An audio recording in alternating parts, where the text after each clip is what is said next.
Hi, అందరు ఎలా ఉన్నారు, ఏం చేస్తున్నారు? ఈరోజు రెసిపీ వచ్చేసి గోంగూర రొయ్యపొట్టు కర్రీ. దీంట్లో కావాల్సిన ఇంగ్రీడియంట్స్ వచ్చేసి ఆనియన్, టమాటా, పసుపు, కారం, ఉప్పు. దీంట్లో మెయిన్ ఇంగ్రీడియంట్ వచ్చేసి రొయ్యపొట్టు అండి. ఎండు రొయ్యపొట్టు అంటారు కదా, ఆ రొయ్యపొట్టు అనమాట. దీన్ని ఒక 5 minutes నీళ్ళలో వేసి నానపెట్టుకోండి. నానపెట్టుకున్నారంటే ఇసుకంతా కిందకి పోయి రొయ్యపొట్టు వరకు పైకి తేలుతుంది అనమాట. వాష్ చేసుకోవడానికి ఈజీగా ఉంటుంది. దీన్ని 4 నుంచి 5 సార్లు నీట్గా వాష్ చేసుకోండి. ఇప్పుడు వచ్చేసి గోంగూర అండి. గోంగూర కూడా నీట్గా వాష్ చేసి పెట్టుకోండి.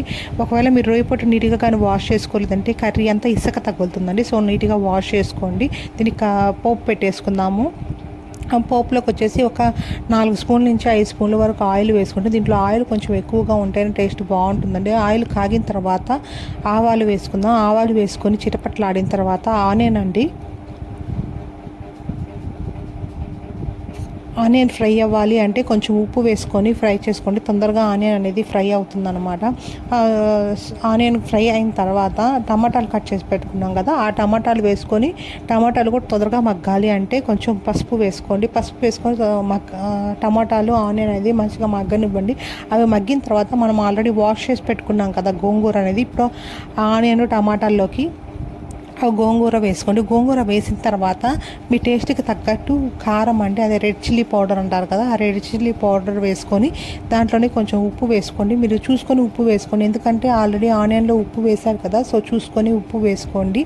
ఉప్పు వేసుకున్న తర్వాత మనం ఆల్రెడీ వాష్ చేసి పెట్టుకున్నాం కదా రొయ్యపొట్టు, ఆ రొయ్యపొట్టు కూడా వేసుకొని మొత్తం మంచిగా మిక్స్ చేసుకోండి. గోంగూరని, రొయ్యపొట్టు పోపు అంతా పట్టేలాగా, ఉప్పు కారం అన్నీ పట్టేలాగా మంచిగా మిక్స్ చేసుకోండి.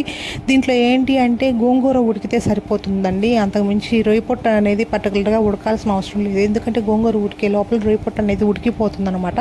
గోంగూర మంచిగా ఉడికితే సరిపోతుంది. దీంట్లో వచ్చేసి ఒక గ్లాస్ వాటర్ పోసుకోండి. ఒక గ్లాస్ వాటర్ పోసుకున్న తర్వాత మొత్తం మిక్స్ చేసుకొని సిమ్లో ఒక 10 నిమిషాలు సిమ్లో పెట్టి ఉడికించుకుంటే సరిపోతుంది. టేస్ట్ అయితే చాలా బాగుంటుందండి. మీరు ఎప్పుడు కానీ ట్రై చేయకపోతే మాత్రం ఒకసారి ట్రై చేయండి. ఇప్పుడు ఒకసారి టేస్ట్ చూసుకోండి. టేస్ట్ చూసుకొని ఒకవేళ ఉప్పు కారం ఏమైనా తగ్గాయంటే మీరు ఈ స్టేజ్లో వేసుకోవచ్చు, ఏం కాదండి. మొత్తం ఇలా మిక్స్ చేసుకొని ఒక 10 minutes తర్వాత ఇదిగోండి చూడండి, అది మొత్తం దగ్గరకు వచ్చేస్తుందండి.